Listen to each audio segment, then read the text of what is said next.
Greenleaf korporatsiyasining asosiy qismi.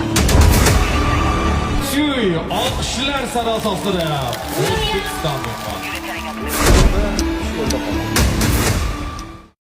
22 million dollar ustav kapitaliga ega bo'lgan Xitoyning Greenleaf kompaniyasining bu galgi forumini o'tkazish uchun aynan Toshkent tanlangani bejiz emas. Sababi ushbu kompaniya O'zbekistonda o'z xaridorlari mehrini qozonib ulgurgan.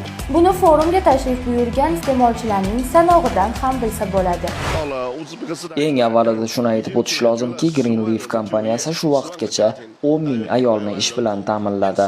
Bu kompaniyamiz shuncha oilani moliyaviy qo'llab-quvvatlamoqda degani.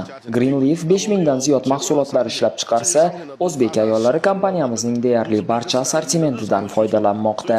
Greenleaf bugungi kunda o'zbek bozorini juda sinchkovlik bilan o'rganmoqda va kelajakda bundanda ko'proq investitsiyalar kiritishni ko'zlayapmiz.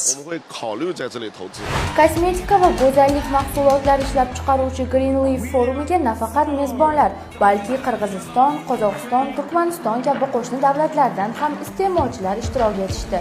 Greenleafning O'zbekistondagi faoliyati haqida savolga esa Dilbar Usmonovadan javoblar izladik.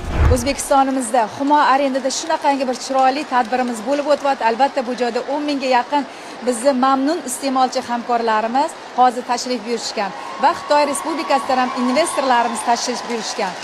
Va shu kunda men xursandchilik bilan ayta olardimki, hozir O'zbekistonimizda yakka tartibdagi tadbirkorlarimiz soni 500 dan ortiq bo'ldi. Men o'ylaymanki, bu bizning juda ham katta yutug'imiz bo'ladi.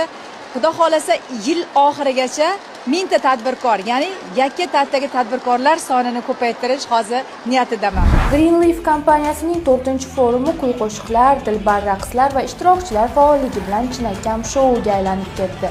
Darvoqe, kompaniya O'zbekistonda ish o'rinlarini yaratish, xususan ayollar bandligini ta'minlash uchun alohida rejalar, maqsadli strategiyalar ishlab chiqmoqda. Chunki kompaniyaning missiyasi insonlarni baxtliroq, sog'lomroq, go'zalroq va boyroq qilishdir.